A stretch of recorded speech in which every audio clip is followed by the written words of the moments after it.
100 रुपया में 1.5 किलो। हे प्रभु ले लो भौजी ले लो ले लो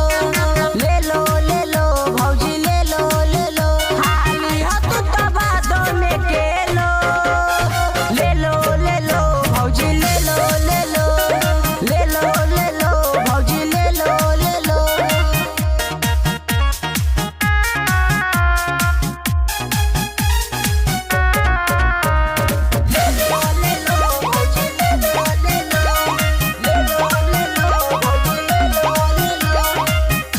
ये भौजी एकर जांच हो जाई हो विश्वास हो जाई देवर के बतिया तू मान ल ना हो नहीं तो घात हो जाई ले लो ये भौजी एकर जांच हो जाई हो विश्वास हो जाई देवर के बतिया तू मान ल ना हो नहीं तो घात हो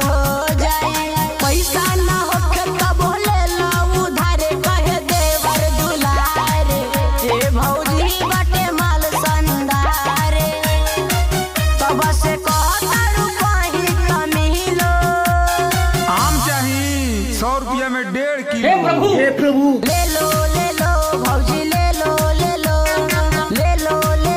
भौजी ले लो खाली हो तू तबा दो में के लो ले लो भौजी ले लो भौजी ले लो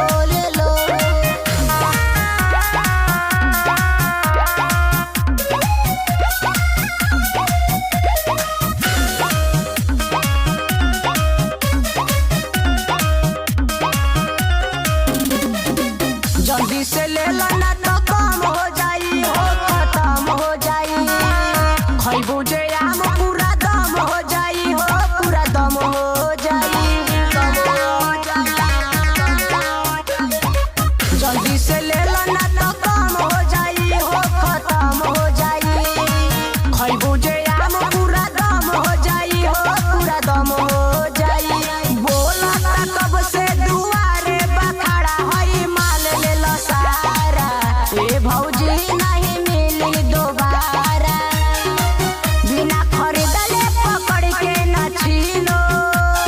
आम चाहिए 100 रुपया में 1.5 किलो। हे प्रभु ले लो